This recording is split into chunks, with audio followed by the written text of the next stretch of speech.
एक बार महदाइसा के मन में भगवान श्री चक्रधर प्रभु को वस्त्र सहित भोजन करने की इच्छा हुई। मन में सोचती है कि भगवान को कोई अच्छा सा कपड़ा पहनाऊं और भोजन भी करवाऊं। ऐसा सोच करके वो आती है अपने गांव से, साथ में दादोस हैं। दादोस को पूछती है कि मैं भगवान को वस्त्र चढ़ाना चाहती हूँ और साथ में भोजन करवाना चाहती हूँ। दादोस टोक देता है। दादोस कहता है कि भगवान को कोई भी कपड़ा अगर पहनाते हैं, भगवान 1-2 दिन पहनते हैं, बाद में वो एक कोने में रहता है। भगवान को कपड़ा पहनाने की कोई जरूरत नहीं। तुम्हारे पास पैसे कितने हैं? वो कहती मेरे पास 16 दाम है। वो कहता है तो फिर 16 दाम का तुम एक बहुत बढ़िया भगवान के लिए पंगत करवाओ, वस्त्र देने की कोई आवश्यकता नहीं। महदाइसा जिसके मन का भाव है कि मैं भगवान को वस्त्र भी दूं, भगवान के पास आती है। भगवान कहते हैं कि तुम्हारे को भोजन करवाना, कहती बिल्कुल भोजन तो करवाना है लेकिन साथ में वस्त्र भी देना था।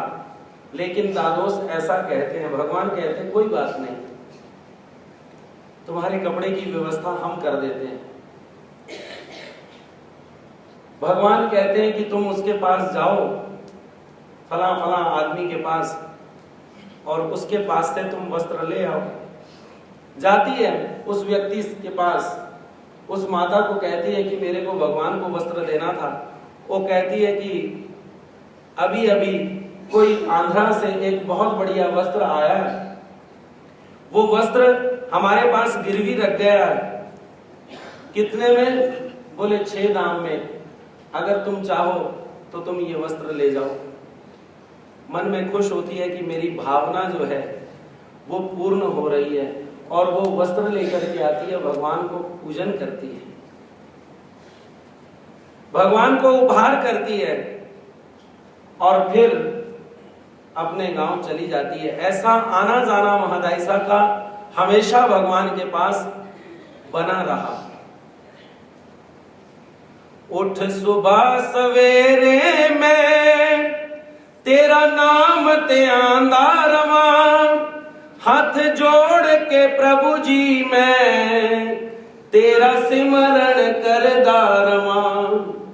बन जाए जिंदगी दा ए दस्तूर मालिक, बन जाए जिंदगी दा ए दस्तूर मालिक।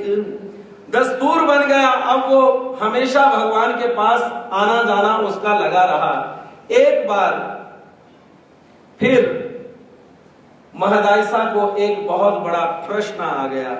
वो प्रश्न ऐसा आया कि दादोस कहता है कि चलो हम सभी वाराणसी चलते हैं, हम काशी की तरफ चलते हैं। और महदाइसा के साथ में लेकर के दादोस भगवान को मिलने के लिए आता है। भगवान को महदाइसा नमस्कार करती है। अब उसका दस्तूर बन गया, उसके अंदर की जो जिज्ञासा है, उसके मन में यह बात आ गई। जैसे अर्जुन के मन में यह बात जब आई, तभी गीता की शुरुआत हुई, तभी ब्रह्म उपदेश शुरू हुआ। कब? जब अर्जुन ने यह कहा कि हे कृष्ण, मुझे और कोई व्यक्ति ऐसा दिखाई अब नहीं देता जो मेरे इन सवालों का मुझे इस चक्र से निकाल सके। वो भगवान से पूछती है, तूफान आंधियों में तूने ही मुझको थामा, तूफान आंधियों में तूने ही मुझको थामा। तुम कृष्ण बन के आए जब मैं बना, रहमो करम ये तेरा सरयाम हो रहा है, मेरा आपकी कृपा कृपा से सब काम हो रहा है। मन में अब ये विचार आ गया कि भगवान के पूछे बिना मैं कहीं भी नहीं जाऊंगी।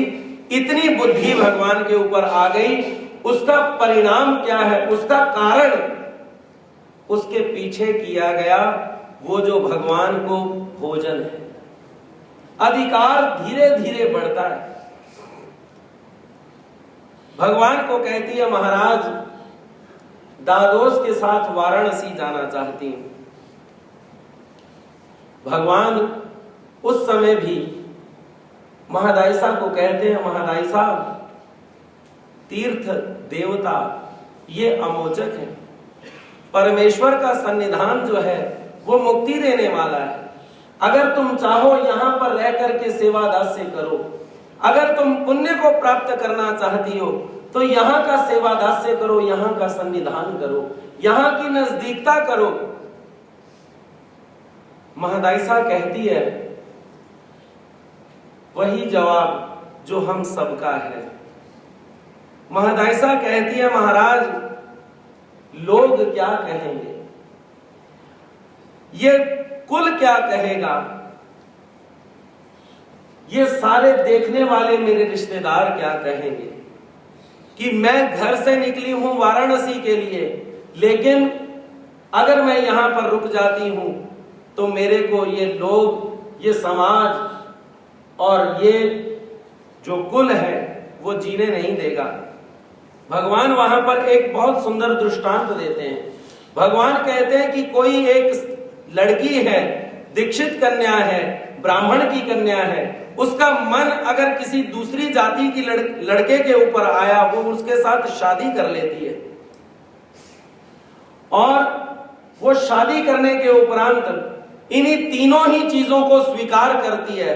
लोग उनको बुरा बोलते हैं, कुल उनको बुरा बोलता है, समाज उनको बुरा बोलता है, परंतु उस लड़की के दिमाग में केवल इतना ही है कि मैं इस व्यक्ति के साथ प्रेम करती हूं। भगवान कहते हैं कि एक जीव के लिए हम इतना कुछ करने के लिए तैयार हैं। भगवान कहते हैं कि परमेश्वर के लिए क्या ये तुम तीनों ही चीजें स्वीकार नहीं कर सकती? भगवान की ये बात सुनकर के महादायसा के मन में ऐसा पश्चाताप हुआ, ऐसा मन में विचार आया कि अब वाराणसी नहीं जाना चाहिए। दादोस के पास आती है जहां पर रुकी है। दादोस कहता है कि भगवान से आज्ञा मांग ली। आज्ञाएं मांगना दो प्रकार का होता है। एक हम कहते हैं कि मैं जाना चाहता हूं, आज्ञा दीजिए, और एक मैं जा रहा हूं, आज्ञा दीजिए। दोनों ही आज्ञाओं में फर्क होगा।